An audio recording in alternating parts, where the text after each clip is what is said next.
Still getting that stupid error on Twitter. I'm just going to have to figure that out. I even reconnected, did the whole 9 yards. Let me remove it. Apologies, gang. Bear with us just for a moment.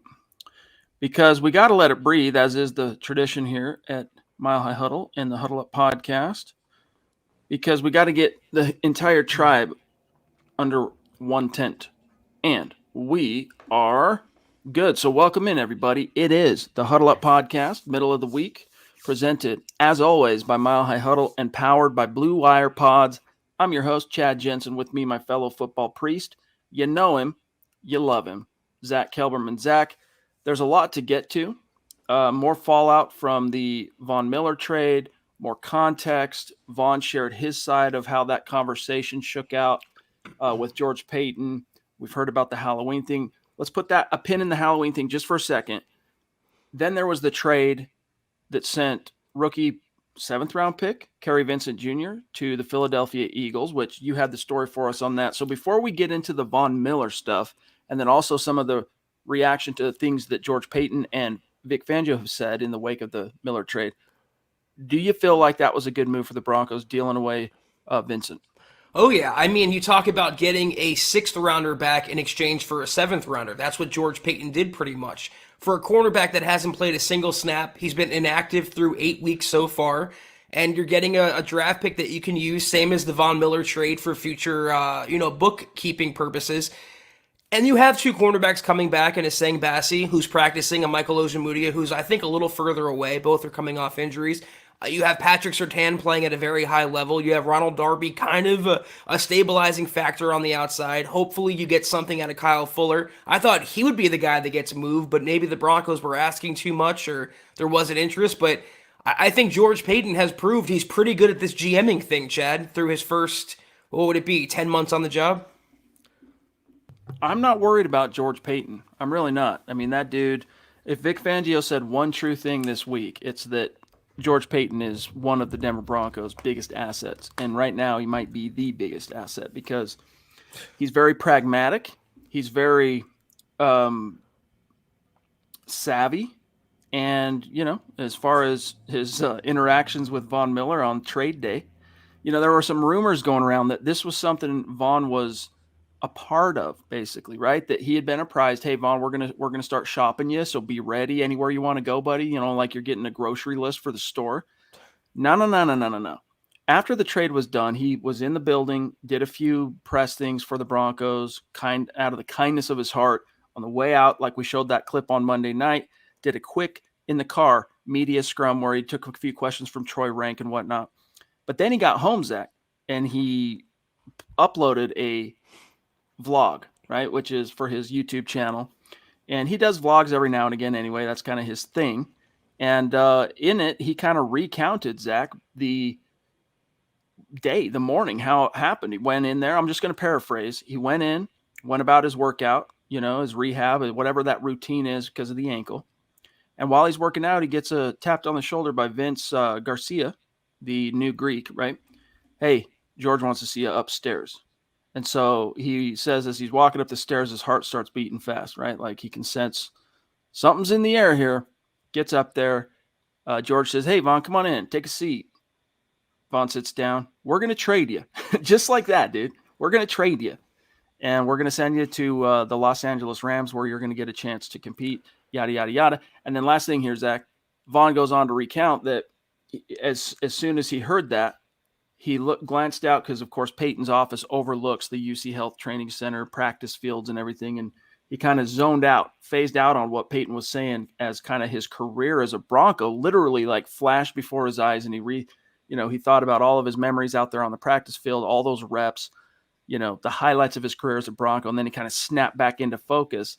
And there's a little bit more to the story, but very interesting, the context there.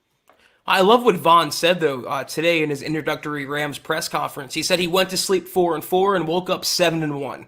And you can tell he's reinvigorated to be on a winning team for the first time in forever, since he hoisted the Lombardi Trophy pretty much, or 2016 at the absolute most recent period.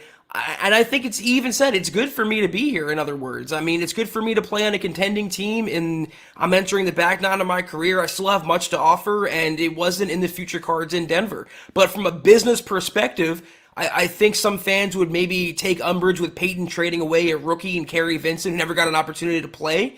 But it's a business move. And when you're getting a 6th rounder for a 7th rounder, that's good business. When you're getting a 2nd and a 3rd for Von Miller, who would have walked after the season for nothing, that's good business. So the last person I blame is Vic Fangio. That's the first person I blame. The last person I blame is George Paton. What I wanted to say about Fangio, though, I kind of, I gave the little BS kind of motion with Fangio said today that George Paton is the most valuable asset the Broncos have moving forward. 2 keywords there. In other words, please don't fire me. I thought that was, extremely transparent on Vic's part. Oh, yeah. I mean, George Paton, as I said, pragmatic, straight to the point, very smart, very savvy, knows what he sees in terms of evaluation. But he was blowing straight smoke up the entire skirt of Broncos country when he said yesterday that Vic Fangio was a big reason, or he might have even said the reason he took this job, which is we all know this, utter and absolute inane BS GM speak. Here's Max Power real quick. Zach jumping in from across the pond, staying up late into the wee hours to say, and thank you, Max, seeing people outraged at the Paton presser. He has to defend the current coaches. You can't throw him under the bus publicly. Not sure why people don't understand that. Right. Absolutely true. He's got to play politics. It's just a matter, Zach, of the degree in which you play those politics. And that's why I think saying things like the whole Vic's the reason I took the job type thing, it's like fans could see how transparently untrue that was. And then it makes them question everything else he said. Max, it's scaring me now. That's 2 days in a row where I agree with the points that you're making here. It's true.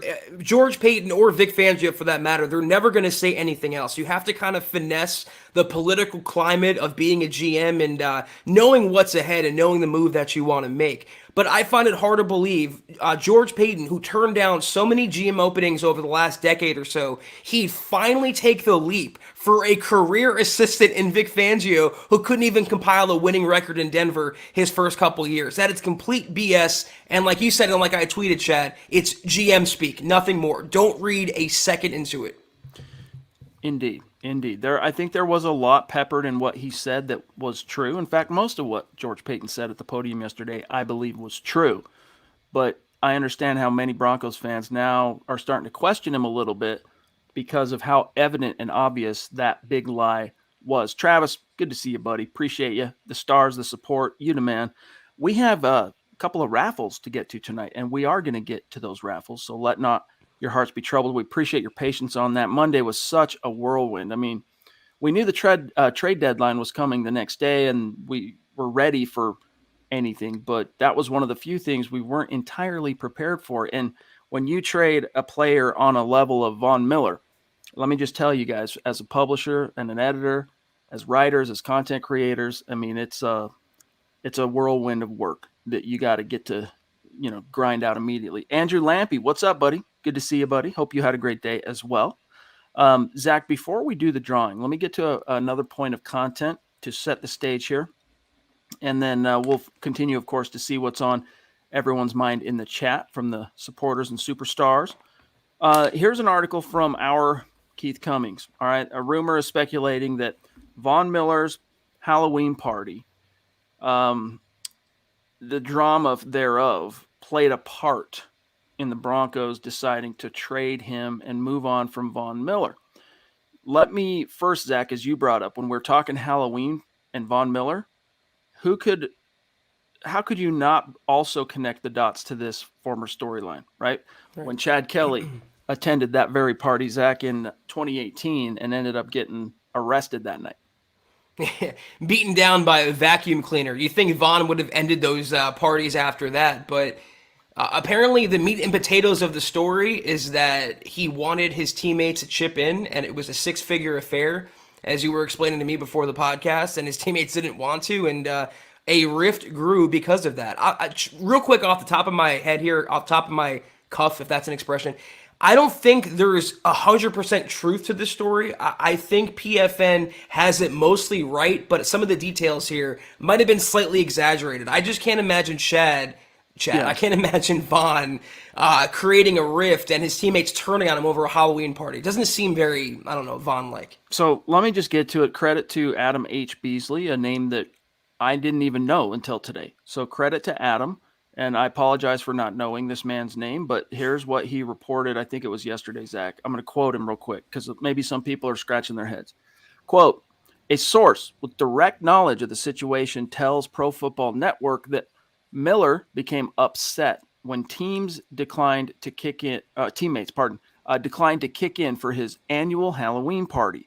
It's a massive affair with a six-figure price tag. This year, it featured Quavo from the hip hop act Migos.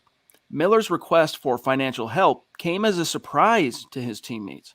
They had assumed they were invited guests to the party, not co hosts. Miller even wanted rookies to contribute several $1,000s for an event they had no role in planning. Now, Zach, some context here, real quick, and then I'm going to serve this back to you. Noah Fan appeared on 104.3 The Fan on Tuesday, and he was asked about it. Hey, what was going on there? What are we hearing? Quote, I guess I'll clarify.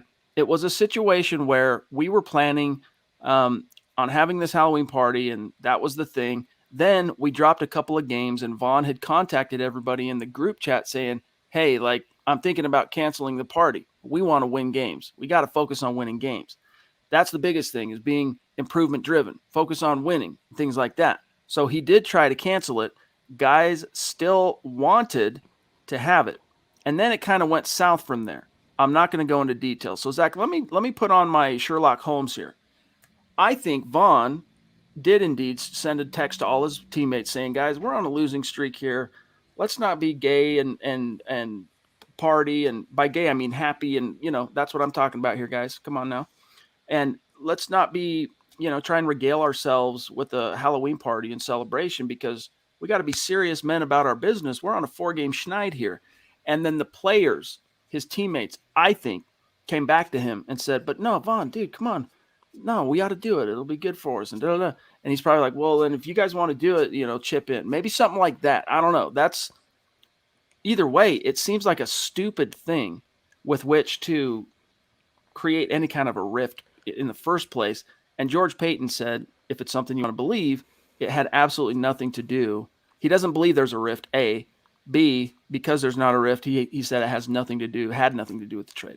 Well, it sounds like Vaughn, it might have been like a fantasy league where you get some of the buy-ins up front. He might have said, if you want on the VIP guest list, you got to kick in half up front, and then the other half when Halloween rolls around. That's me speculating. I just find it hard to believe a guy making $9.7 million, a guy who's made $90 million in his career, he's going to hold rookies' feet to the fire, guys making hundreds of thousands of dollars, a fraction of what he has. Let's not forget also, when Philip Lindsay made the Pro Bowl, apparently he was like $5,000 short of his own fare to get there, and housing and this and that, lodging and food. Didn't Von Miller help him out when he also made the Pro Bowl that year? I find it hard to believe if he's willing to do that for someone like Philip Lindsay, he's going to create a divide in the locker room over a Halloween party. I don't think there's a lot of merit to this story. I think some details might be true, but from what Noah Fant intimated, it's kind of overblown, as it usually is in the media. And as he said, then it went south from there. He didn't provide any other additional context onto how it went south. But let's catch up on a couple quick supers. We'll keep talking about this. And then we're going to do the drawings, all right? The raffles. Jordan Wright, thank you for being with us tonight, my friend. Appreciate you. He said, any news on Chubb? He needs to step up, Bradley Chubb, and be the next big voice in the locker room. Well, George Paton kind of circled after the bye, is what he said yesterday, is that we're basically, I'll paraphrase, Bradley Chubb's doing well, and we're going to need him when he comes back after the bye. So maybe week 12, Zach's probably the soonest you're going to see Bradley Chubb out there helping out. I'm still a Bradley Chubb fan. I still believe in him, but realistically, who's going to listen to him as a leader in the locker room? The guy is barely on the field. He's in and out of the trainer's room. I don't think he has much clout in the locker room. If there is a face of the defense right now, it's inarguably Justin Simmons. I just hope that Bradley Chubb Less worrying about holding everyone accountable and being the new Von Miller. Be Bradley Chubb, stay healthy and be productive. I'll take that.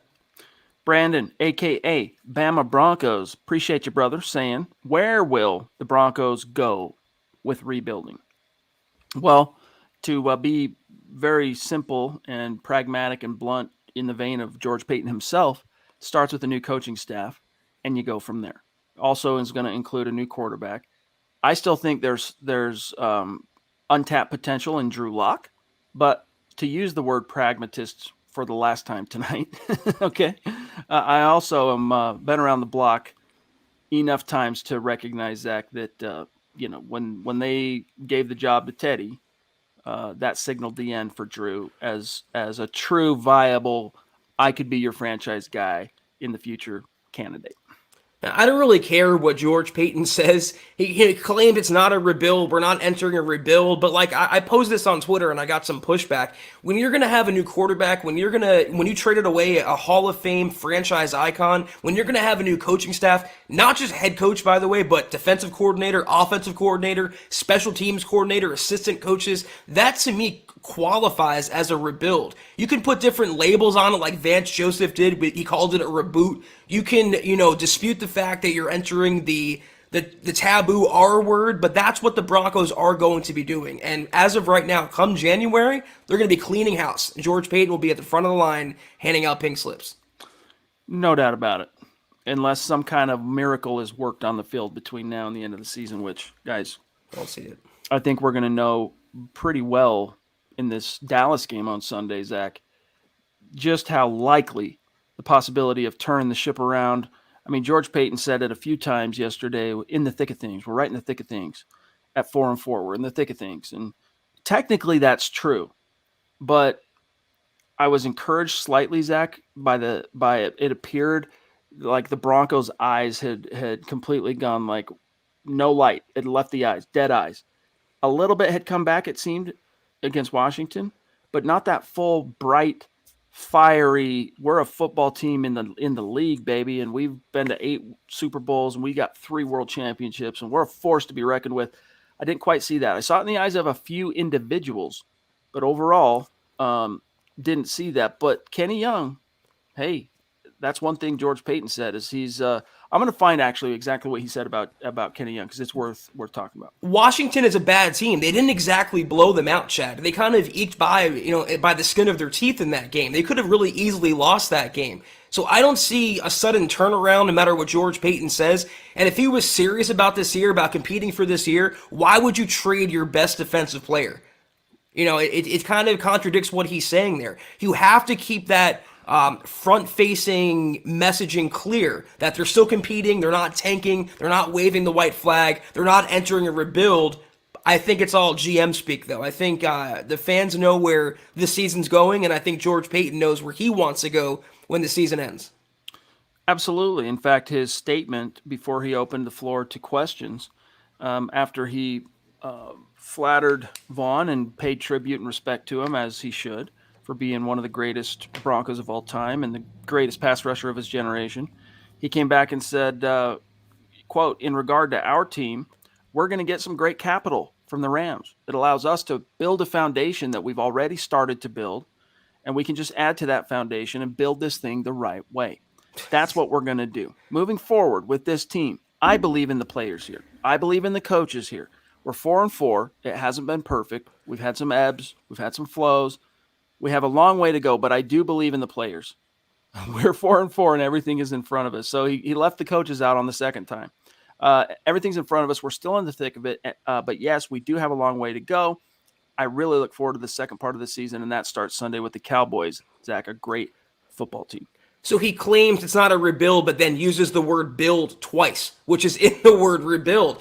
It could be a Freudian slip on Peyton's part, but again, it's just massaging what he thinks the public wants to hear. They're still 4-4. The season's still in front of them. But if you watch the Broncos in any game before Washington, after that cupcake 3-0 start, this is not an overly good football team. And this not overly good football team traded away one of its best players, if not, its best player.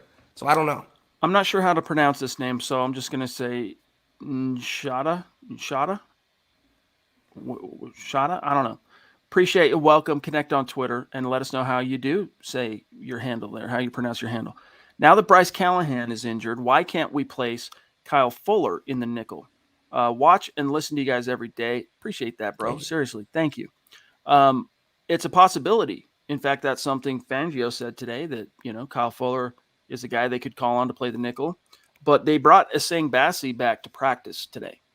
And for those of you who can remember, he was the undrafted rookie out of Wake Forest last year who made the team out of training camp. And basically, within the first 2 or 3 weeks, was a consistent role player on defense. He was playing nickel, he was playing safety, and he was playing nickel. And that was with a still healthy Bryce Callahan. And then he suffered, I can't remember the week, I want to say November sometime, he suffered a torn ACL. And then the Broncos, because they wanted to kind of massage, navigate, exploit NFL rules that separate the PUP and the IR lists. And so they put him on PUP, physically unable to perform. And they're bringing him back. After 8 games, you can bring him back off PUP. And so he's coming back. He is a viable nickel. Problem, Zach, is it's going to take him some time. We don't know exactly what kind of game shape he's in yet. I mean, I'm sure he's kept in shape, and that's been a part of his rehab, Zach, but I'm a little bit unsure of that. They're also bringing Duke Dawson back off the PUP. And the, what do you call him? He's more of an outside corner, but Mike Ford, who's been on IR. I missed that last one. Sorry about that, Scott. We can grab him again if you want to throw him up. But, Zach, your thoughts? There's also Nate Hairston, who's going to compete, I think, for nickel duties if he can play that. But guess who plays the slot for the Cowboys? That would be CeeDee Lamb. So I really couldn't imagine. I mean, Kyle Fuller, who's been hot garbage this year, one-on-one, because the Broncos are going to leave him on an island one-on-one against CeeDee Lamb. It's not going to be pretty overall. Losing Bryce Callahan, it's such a blow because when he's healthy, Chad, he has all-pro potential. And it's just a shame. He's played in 18 games out of a possible 40 so far since signing a 3-year deal in 2019. I mean, injuries really blow, and I hate it for the Broncos because they don't really have a comparable next man up. They maybe had one that was in game shape, but they traded him to Philly, oddly enough. Shane, thanks, buddy. Good to see you. He says, this might bug some fans, but I assume is what he's saying, what Paton is doing. He's loading up for a great offseason. He knows when to do the hard right over the easy wrong. That's a good outlook, I think, to have on it, because if you can recognize that Paton himself can recognize the writing on the wall in that public talking points, of course he's going to stand at the podium with your team sitting at 4-4 and say, we're still in the thick of things, and use verbiage like there's been ebbs, there's been flows. There's mostly been ebbs, let's face it, and this we know, right? No good team loses 4 games in a row. The only teams the Broncos have beaten in 2021 are sub-500 opponents, period, end of story, with the exception of the opener, and they're still, to this day, 8 weeks into the season, sub-500. So he recognizes, Zach, my point on this ramble is that, this isn't going anywhere. I got to maintain the brave face when the lights are on and I'm at a podium and say the right things, but we're cruising for a pretty extensive makeover. You want to call it a rebuild, whatever, reboot, whatever, makeover. He knows that's happening. And so, yes, Shane, he's stocking the cupboards because, he's a guy that wants to be in on every deal. Doesn't mean he makes the deal, Zach, but he wants to have the means to be able to be in those conversations. Whatever you want to call it, winter is coming to Dove Valley. And the fans know it. George Paton knows it. Winter is coming. The coaches know it. Doing the easy wrong thing would have been keeping Von Miller around when you're probably not going to make the playoffs this year, and then getting nothing for him when he walks as a free agent next offseason. But it reminds me of the Patriots. Bill Belichick always believed in getting rid of a player a year too early instead of a year too late. And it really smacks of the Lawyer Malloy release right before the season in 2002. Franchise, maybe not to Von's stature, but getting a second and a third for a guy that you're going to lose anyway in a matter of months, that's great business. I applaud Paton in that respect. Dave from Georgia, what's going on, buddy? And at the 30-minute mark, we'll do the raffle. Dave from Georgia, one of our longtime bona fide Mount Rushmore superstars. Good to see you, man. He says, I'm bummed that 58 is gone, but we got a good deal. 31 and 22, that's Simmons and Jackson, are the unquestionable leaders, must now play bigger. Hashtag Broncos country. Hashtag football. Whoop, there we go. Football priests. Love it. Thank you, Dave. The good news, Zach, is one of those two guys really did step up and play better in week 8.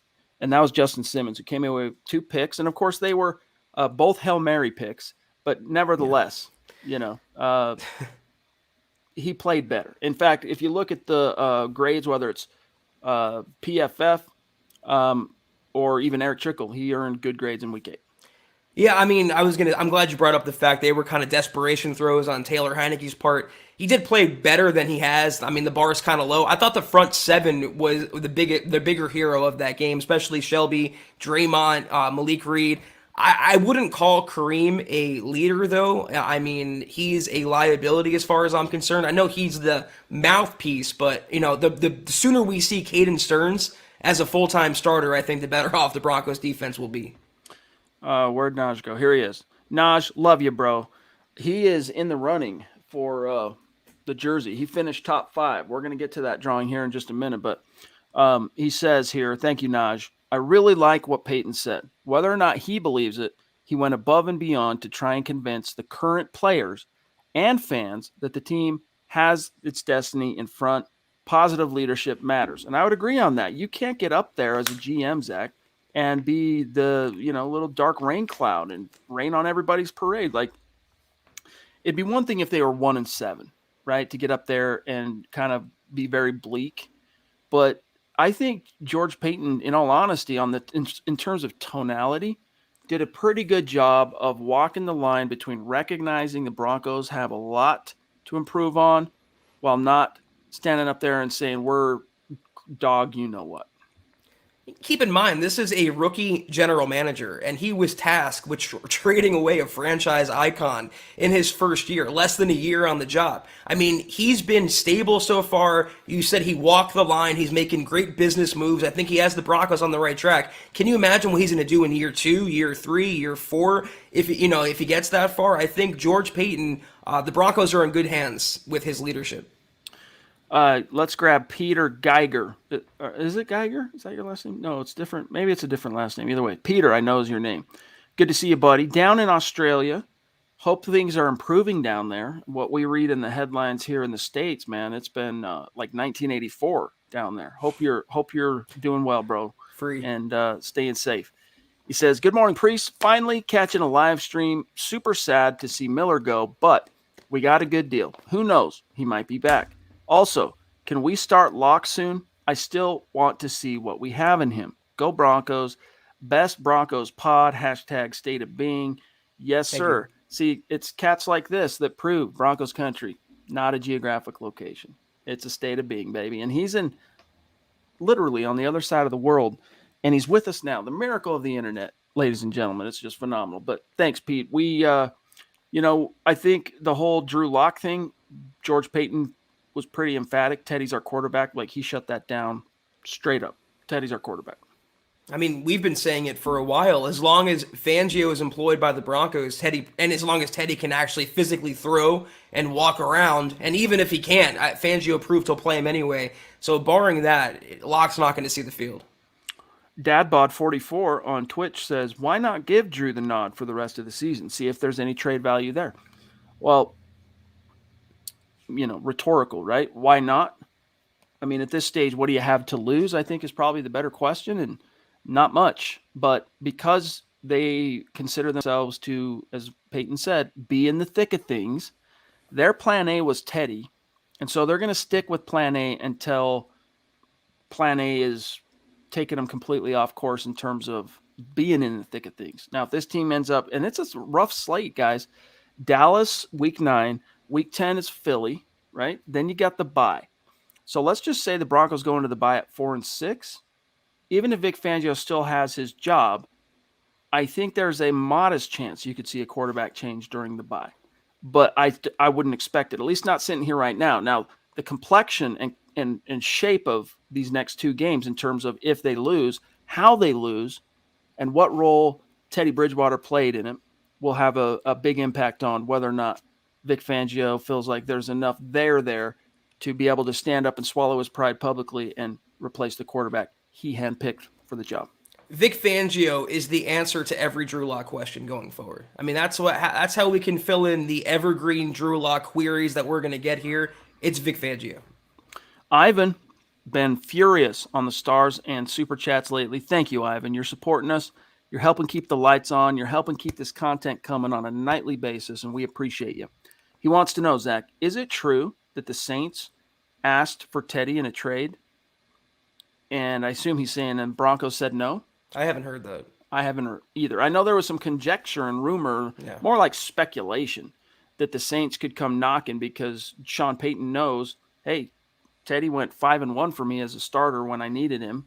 But yeah, I don't think, even if they came calling, unless it was like George Payton said, he got calls about several other players. But, if it's a player the Broncos like, then you got to really blow their socks off with the offer. So if the Saints came calling Mickey Loomis down there, it just wasn't enough to, move the Broncos off of a player that, especially George Payton and Vic, that they like.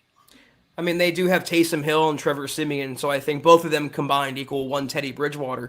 I did hear that Phillip Rivers is like quasi-interested in the Saints quarterback job. He says they haven't reached out to me, but if they did, I would listen. So that's something to file away going forward.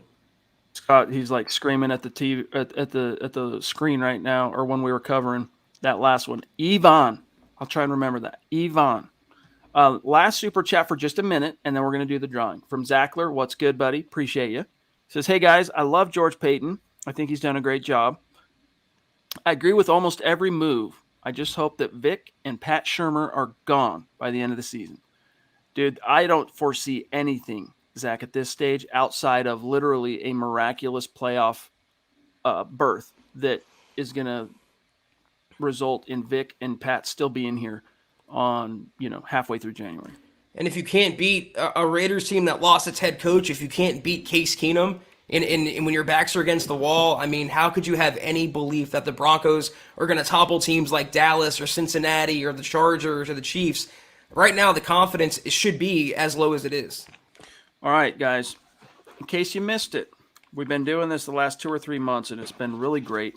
Even though it's been a little bit of a struggle getting the winners of our raffle the very jerseys that they won, because lead times with outlets like Fanatics and the Broncos own shop and NFL.com team shop and all that stuff are ridiculous. Guys and gals who have won in the past 2 months. I mean, who was it? I know 3 of them have been delivered. All right, but 2 of them haven't. And just understand, guys, and this applies, by the way, to your Christmas shopping. If there's anything you're looking for out there that you need to order, get on it now because the lead times are ridiculous. So we raffled off, or we're going to raffle off. The goal was on YouTube, we're going to take the top 5 finishers on Super Chat for the month of October, put their names in a hat, equal shares, and draw to see who wins a Pat Surtain jersey.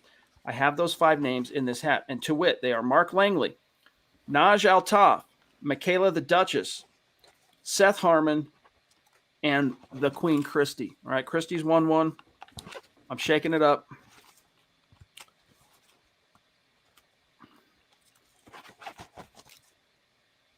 All right, here's your winner for October. Very well deserved. Congrats, Michaela. Michaela wins the Pat Surtain jersey. But you know what? We're going to do another one. For the top 5, got to do it. Hopefully that'll, raise the black cloud that's perpetually hanging over Michaela's head. Okay, you can't see this? No, you can. Mark, the God King. Okay. The football gods align with the God King. Now, congrats, Mark. Guys, don't trip if you are Christy or if you are Naj or if you are Seth. All right? Because we're going to be sending you out a cool little MHH gift package as a thank you. All right? So I'll be reaching out here very soon. In fact, Naj, I'm not sure if we've ever corresponded via email, and I know you're not on Twitter, so do me a kindness, Naj, and shoot me just an email with your address and your t-shirt sizes and things like that, bro. All right. So congrats to Michaela and congrats to Mark on the jersey, winning each of you a Pat Surtain jersey. And now it's time to raffle off Facebook. Our goal on Facebook was to get to 250,000 stars in the month of October. If we hit, we'll raffle off a Pat Surtain jersey to those who contributed to the goal. And the more someone contributed, the more tickets they have in the hat, and so on and so forth. Let me just make sure this is nice and mixed up. Bear with me one sec. Zach, maybe sing a song or something, You don't want to hear me sing, Chad. I could do a drum roll for you, but... Let's do like a rap, Let me see your best 8 Mile impression. Let's go. Mom Spaghetti, part 2. Yes, You don't want to hear that either. This is a football show. Okay. All right. Now I'm going to do this. Okay. And the winner is... Here's the winner of the raffle on Facebook. Travis. T-Dub. T-Dub is the winner chicken dinner. Congrats, man. Guys, don't worry. The top 5 finishers, we have your names. You're also going to receive a little care package, all right, from MHH. And then also, guys, one last thing, and then we'll get back to content. Thank you for bearing with us for those of you who maybe aren't supporters or superstars. We also told you that for the top finishers, we're going to go by tier and raffle some names. I did that ahead of time earlier today, all right? For tier number 2 on Facebook, the winner of a MHH care package, a little bit of swag, is none other than Chris Hernandez. So that's on Facebook. So Chris, 25-year Zach veteran of the United States Air Force, I want to say. Either way, Chris, I already have your contact information. I'll be in touch. We'll get that squared away. And then there was one last tier. There's 3 tiers on Facebook. A lot of support. The other name that won, Gary frickin' Leeds Palmer. So Gary, if you're listening right now, if you're in the chat, I'm not sure if you are, I need you to shoot us an email, milehighhuddle@gmail.com. Easy to remember. We'll need your deets, your information. We'll get that stuff out to you. And we did the same thing, Zach, on YouTube, two last drawings, and then we'll get back to content. The winner of tier 2 on YouTube, all right, a little care package, is none other than Aaron Lynch. All right, so Aaron, yes. Big A, little A, R-O-N. I will need you to shoot me an email, milehighhuddle@gmail. Need your details. And then tier number 3 on YouTube, all right, was none other than Simon Weeby. Is it Weeb? Weeb, up in Canada. So Simon, little care package coming your way. And to each and every one of you, appreciate you. Thank you so much for supporting us. This is a small thing we can do to say thank you, but just know that by participating in the goal and everything, whether it's YouTube or Facebook, you guys literally are helping to keep the lights on in what we're doing with these live stream podcasts and our whole platform on that side of our business. So thank you very much from the bottom of our hearts. Well, Chad, look at this. I mean, the community is so happy and so, joyous for everyone else. I mean, the comments here, congrats, enjoy the jersey, congrats. I mean, we really do. We are so blessed. We talk about this all the time, Chad, off camera. We're text, we're on the phone. We really do have the best viewers, and it's because of you guys we're able to do this. We always want to give back, and we sincerely appreciate each and every one of you. That's genuine. All right. Lawrence Rivera wants to know, is Paton doing the dirty work that John Elway always wanted to do? It seems like it. I don't know about always wanted to do. I mean, he was the man with the power. Like, he was... The only person that could challenge John was Joe Ellis, and Joe Ellis doesn't know anything about football. So I'm not sure about that. But Paton is definitely cleaning up some messes. Like, I think John Elway, Zach, really turned the ship around in the last 3 years as a drafter. And with most of his free agent moves, with the exception of his free agent quarterback and trade acquisitions. But the damage that he could not undo, which was it was his own doing, were his coaching hires. That's what ultimately sunk him and forced him to have to step down. Well, I mean, if Peyton wants to do the dirtiest job that Elway refused to do, that would be draft a quarterback in the first round and see that through. Develop your own guy and not bail on him for a holdover like Teddy Bridgewater. So hopefully that job is yet to come. Winner chicken dinner of the Pat Surtain jersey, Travis Weber with 400 stars. Thank you, bro. He says, I'm trusting George Payton. I'm trusting Payton in him doing his job, but I feel he is sugarcoating more than we know. I'm praying for the most part that we get an owner in place. We are in desperate need. Yeah, there needs to be the biggest problem with there not being an owner. Like, for the most part, it's one of the things owner storylines in the NFL are one of the least interesting to me. But what you lack when you don't have an owner is that feeling of everyone else in the building understanding that they could be accountable to someone upstairs that's ultimately this belongs to me. I'm the owner.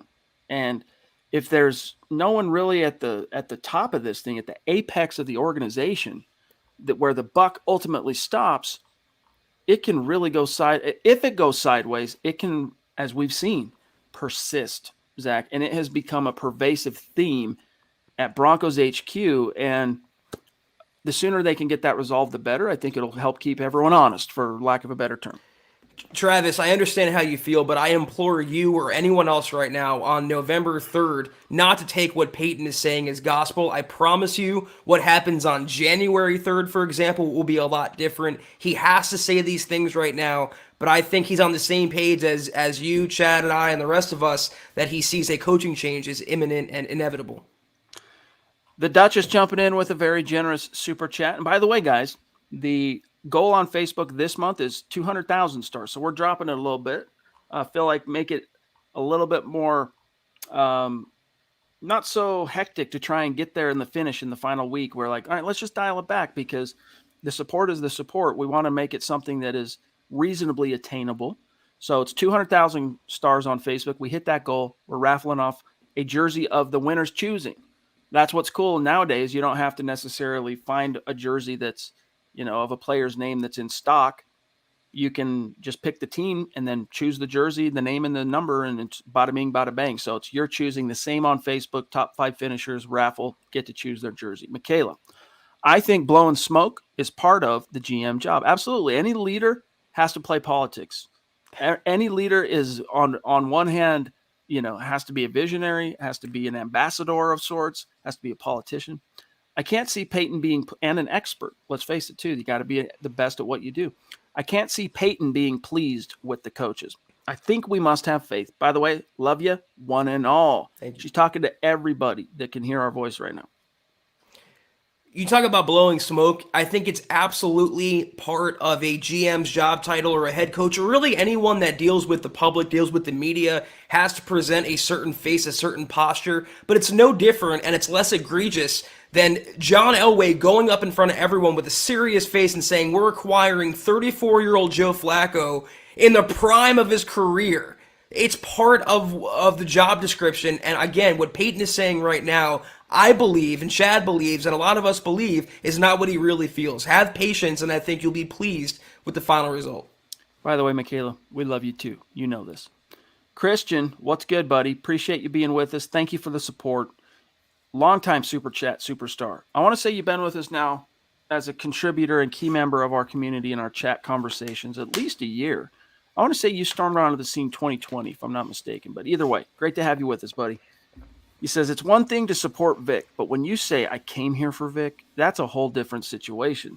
Not what you just have to say. I love George, but trading Vaughn just tears all the strings in my heart.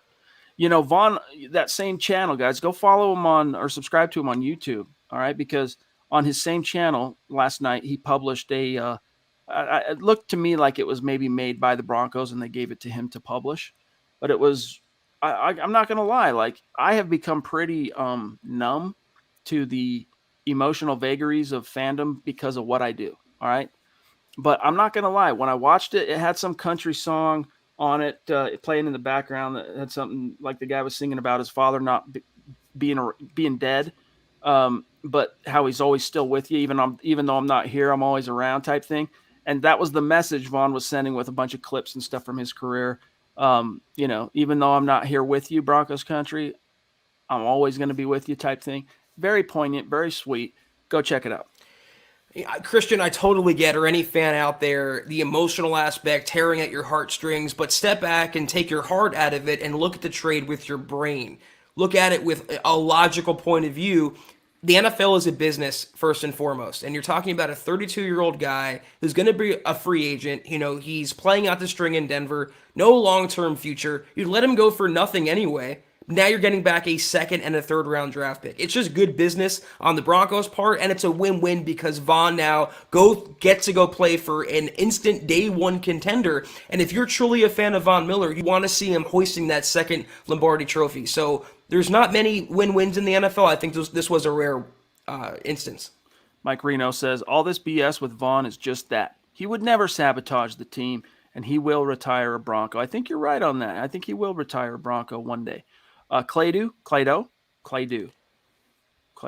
No, it's got to be do, Clado. right? Because dough, like Play-Doh? like Play-Doh is D-O-H, I'm pretty sure. Anyway, Clay, what's good? Appreciate you, buddy. He says, when we eventually hire a new head coach, let's say Kellen Moore, for example, George, by the way, Paton, going to get a nice up-close and personal look at in a real-time resume of Kellen Moore this week. When we eventually hire a new head coach, let's say Kellen Moore, for example, would you want him to bring in like his passing game coordinator, or would you want them to bring in a veteran OC or DC like Wade Phillips? No. I don't really care about he needs a veteran experienced guy to complement him. Like, I don't really care about that. Every coach within reason that a new young guy is going to hire is going to have some experience. I just want the fresh blood. I want it to be a guy that's got some skins on the wall that aren't a decade old or 5 years old. I want skins that are you can still see on the wall, all right? And let him do his thing. Let that new blood, that vision, that energy, that juice work its magic, and hopefully you make the right decision. I'm there with you, Chad. I agree. It doesn't have to be a veteran guy kind of being his stabilizing factor, but when you think about a potential Kellen Moore and Wade Phillips pairing, I think it just moved. Yes, indeed. Okay. Again. Let me see here. We're at 47 minutes. We got a little bit of time. Here's a Cody dub. Appreciate you, Cody. He says, Fuller back scares me with the Cowboys. Well, who knows, Zach? Maybe it is a wake-up call that his time spent on the bench. Maybe it was a wake-up call of sorts. We'll see. I mean, the dude has played some excellent football in his career. Hasn't happened in Denver yet, but he wasn't like complete, utter liability. His worst moments came in critical situations. And I mean, how many touchdown catches did he give up to opponents on the opening drive? Like, I can think of two off the top of my head before they sat him down. So who knows? I think if they do turn back to him, Zach, with some serious snaps, he'll be camouflaged a little bit more. He's not going to be the number one left-hand shutdown corner. That's Pat Surtain's job. My answer to this question, I want to just reference this comment that Mike Reno made. His wife is a Cowboys fan, so should be checking out the Huddle Up pod. Mike, I hope she doesn't flex too hard. If I were you, I wouldn't make any bets between now and Sunday. I don't think it's going to be pretty, Chad. Kyle Fuller, Ronald Darby, anyone against that Cowboys offense, it could be a bloodbath. Corey H., thank you for the super chat, brother. He says, the reason you guys are stuck in the rebuild idea is because you overvalue Vaughn. George Paton and coaches are showing you that they do not think Vaughn makes them better. Not at $25 million. I'm not sure what you mean by why we're stuck on the rebuild idea. That they're angling for a rebuild? Clarify that for us, Corey H. I don't think Vaughn's worth $25 million anymore. I mean, relative to what the salary cap is today and where he's at in his career, he's not worth $25 million. He's like a $15, $16 million. That's something I think is commensurate with what he can bring to the table, and also the risks and downsides to also, paying a guy like that, Zach, that's high profile, prolific, perennial all-star, but is long in the tooth, coming off a season that he missed entirely and is injured now. Like, he's not worth $25 million to me. I think people overthink market value. I mean, look in the present time, what Vaughn was making this year, and the Broncos had to kind of buy their third round draft pick by eating $9 million of the $9.7 million salary. I think he's worth about 9.7 until he shows he can get back to prior form. But that's, anyone's guess as to whether his prime has passed.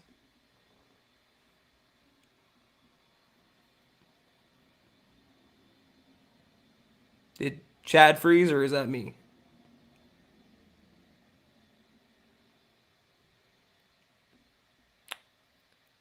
I think it was technical glitch.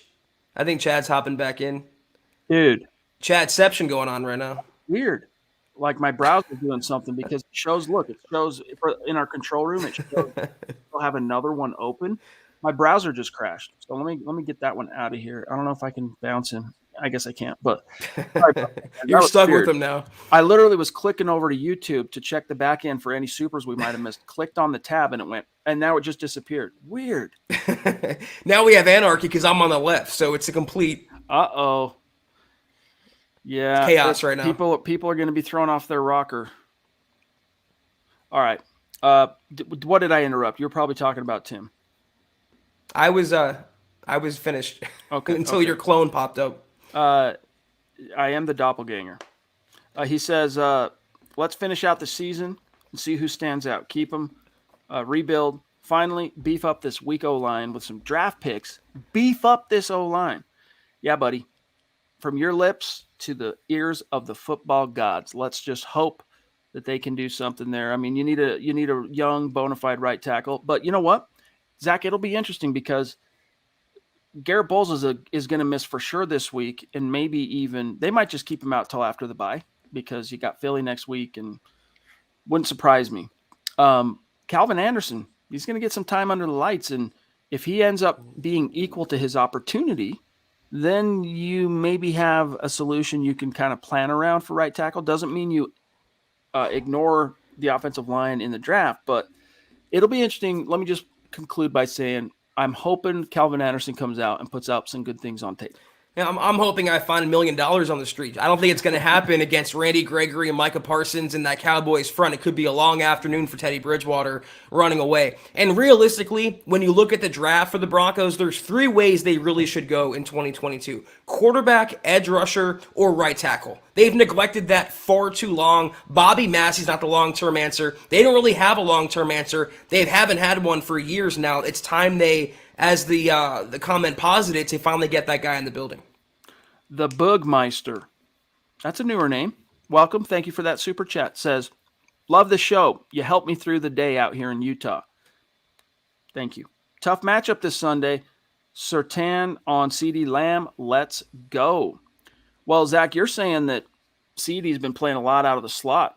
So it might not be so much a 1v1 there unless they're going to just have Surtain follow him around. But either way, Surtain's going to get tested quite a bit, I think, this weekend. They also have Amari Cooper. People forget about that. I think that could be a better matchup for Surtain. They're kind of a bigger body guy, more of a physical guy. It scares me. Kyle Fuller 1v1 with CeeDee Lamb. You also have Michael Gallup could be coming back to the mix. I mean, the offense is just so tough to keep down right now. When you have one reliable corner in Pat Surtain and then kind of unreliability below him, it's a scary, scary thought. All right, 53 minutes. We got to start being rapid fire here. Travis Weber jumping in on Facebook with 1,000 stars to say, thank you, everyone. Thank you, Chad and Zach. Mile High Huddle. I feel the biggest win is Broncos country and how, as a community of fans all over, that we are. And how I don't know, passionate? But yes, we concur, dude. The coolest thing about our job and what we do is the community and seeing what has grown out of that, and the relationships and the how smart people are, the football wisdom and knowledge that's within our community. It's really cool. It's like I like to say, you guys are Mile High Huddle. We just work here.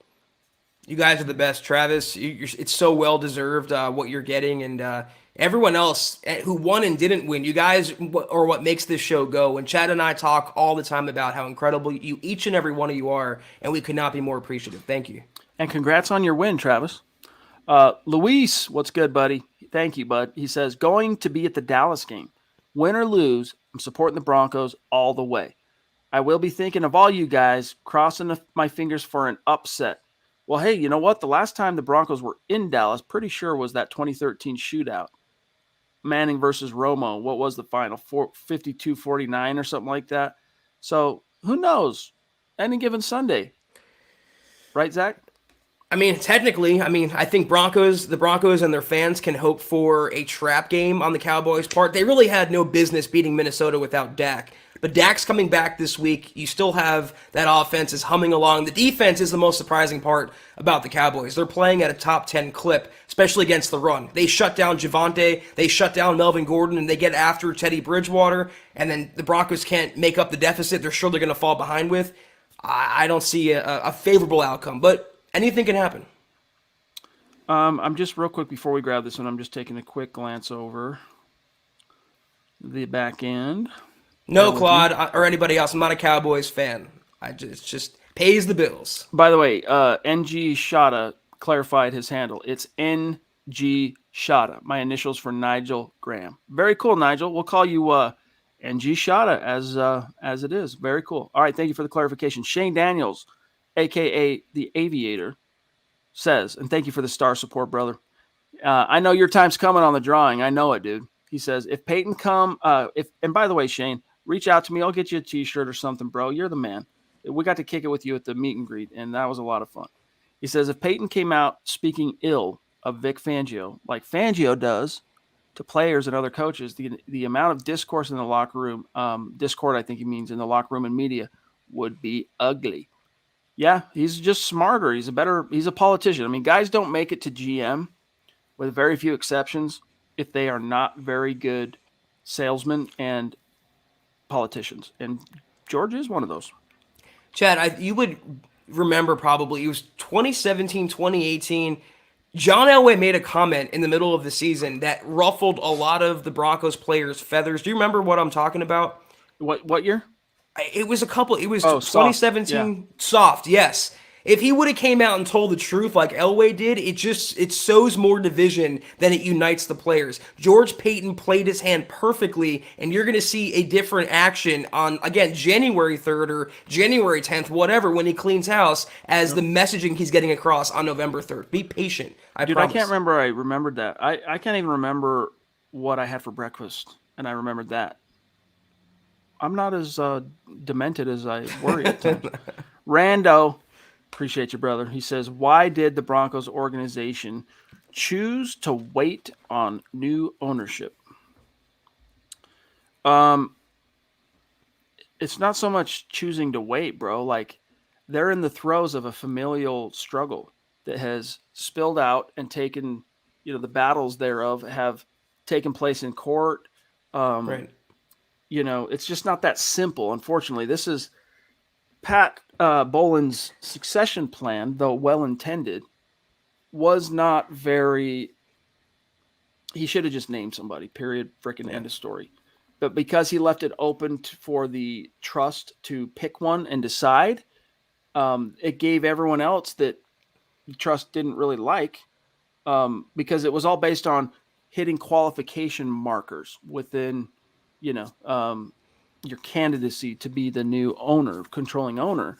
And so others like Beth Bolin-Wallace, who has met those requirements that Pat Bolin stipulated, she's like, well, wait a minute, you're wanting Brittany, but I'm more qualified, which she is technically. Now, Brittany might end up at this stage having more NFL experience because Joe Ellis got her into the front office and has been using her, helping her, using her. I don't say that in a bad way. I mean, like using her to help with administration and different projects within the team and whatnot. But Zach, Beth Bolin-Wallace, at the time Pat passed away and we started learning about the stipulations of the trust, was easily the most qualified candidate. And the Broncos fired her and went away from her toward Brittany. And so, I'm starting to ramble here to kind of going through things we all know and we've heard a million times. But the bottom line is Pat should have said, all right, which one do I think has the best shot to succeed me and do this team justice and the family justice?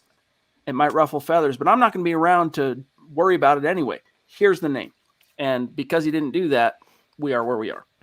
Chad, I'm so let down by you right now. Of all the times to use pragmatic, That was the perfect time there because his plan I wasn't said I wasn't going to pragmatic. use it again. Right. It wasn't practical at all. It was very convoluted, and I agree wholeheartedly with what you're saying there. If he would have had a better plan from the get-go, even preceding his death, I think the Broncos would be in more stable hands right now. But when this was all playing out, Shad and I were both warning you, as many other people were as well. This was a long, dragged out process ahead. There will be lawyers, there's legalities at play. It was never going to be a cut and dry thing. We have to hope, though, that this ownership void is reaching its end, and come early 22, they'll have a new owner. Doug Raquel, you're another guy, bro. I know your time is coming to win some raffle stuff. So appreciate everything you do for us, buddy. He says, thanks for the insight tonight, and go Broncos. Jeremy Barker with a very generous super chat. Thank you. Says, no comment, just showing some love. You the man. Appreciate Thank you very much. Cody Dubb on YouTube. On a different topic, pick up Russell Wilson or use picks to move up and draft, move up the draft to get a QB and sign Teddy for another year to develop a quarterback. So, like, take your pick. Would you want Russell Wilson or that second scenario where you move up, package your picks, move up, get a quarterback high, and then keep Teddy around to kind of mentor him? I'd be okay with that. I just don't understand why some Broncos fans think that Russell Wilson wants to even play for Denver. They weren't on his reported list of teams that he wanted to be traded to earlier this year. And why would he want to come to, sorry, George, a rebuilding organization like Denver when he can go play for a win-now contender somewhere maybe in the AFC or NFC? I don't see Russell Wilson, Aaron Rodgers, or Deshaun Watson as a possibility. But I see the Broncos going toward the draft as the more likely scenario. Hey, shout out to Jeremy Barker on YouTube. Thanks, bro, for that super chat. Also, one I'm going to read off the back end, Scott, from Tony D.A. Dub. Appreciate you, bro. He says, Gordon, Jackson, Patrick, Fuller should have been moved, traded. So Melvin Gordon, Kareem Jackson, Tim Patrick, Kyle Fuller should have been traded. Also, thoughts?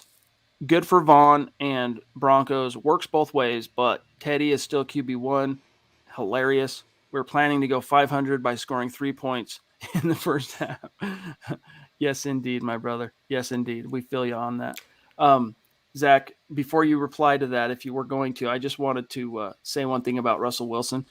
I think the reason the Broncos are not on his list and why they probably won't ever be on his list is I have it on good authority that he was very displeased he wasn't drafted by the Broncos in 2012. And that they ended up taking Brock Osweiler when Russell Wilson, there were some, I don't know, intimations made to him by Broncos scouts and stuff that they liked him. And the fact that they went with Brock Osweiler, a giraffe, and I get it, John Elway's very much a measurables guy. That kind of thing impresses him when it comes to quarterbacks. Hence the two giraffes he drafted, Paxton and Osweiler. But Russ Wilson, 5'11", or was he 5'10"? 5'11", I think. He was undersized, and Broncos ultimately passed on him. But I know that was a burr under his saddle. So maybe that burr gets worked out if John Elway indeed steps away, like he says he's going to when his contract expires. Man, it's bad enough taking Osweiler over Russell Wilson, then John doubles down by taking Paxton over Dak Prescott. In terms of the question, though, about the trade pieces, it takes two to tango. I don't think some of those players have the value around the NFL that would warrant the Broncos trading them. And for someone like Kyle Fuller, would you give up, let's say, a mid-round pick and take on his salary for a cornerback that was benched in the best secondary in the NFL on paper, supposedly? I mean, so Tim Patrick, these guys, I don't think they have the name recognition or the value around the NFL to warrant a trade. And also, it would kind of contradict what the messaging George Paton, Vic Fangio have been putting out there, that the season's still ahead of us, everything, we're in the thick of things, and you're going to trade the best players on the team. He kind of had to keep those players around. All right, two more that we must rapid fire because I got to go. And then we'll see you guys tomorrow night. And tomorrow night, it is the Mile High Mailbag, but we'll spend some time sinking our teeth into this matchup with the Cowboys and what small, minute chance and what that might be the Broncos might have to win. Dennis, though, thank you, bro. Another bona fide superstar in Michigan says, did you see Sean McVay's presser? So different from Vic's, full of energy and positivity. Dude, anytime I hear Sean McVay talk, I just think that he's doing an impression of a young John Gruden. Like, he just sounds exactly like his mentor. His tonality, the things he says. I mean, I'm not talking John Gruden, kind of the grizzled, grumpy old man, get off my lawn kind of guy of his second run with the Raiders. I'm talking old John Gruden, young John Gruden from the old days, I guess is what I'm trying to say. Dude, think about this. Next time you listen, Zach, to Sean McVay speak at the podium, you tell me that dude is not channeling his inner John Gruden. Let's hope his emails are clean. In terms of, Dennis, when you're watching the press conferences, are you really surprised?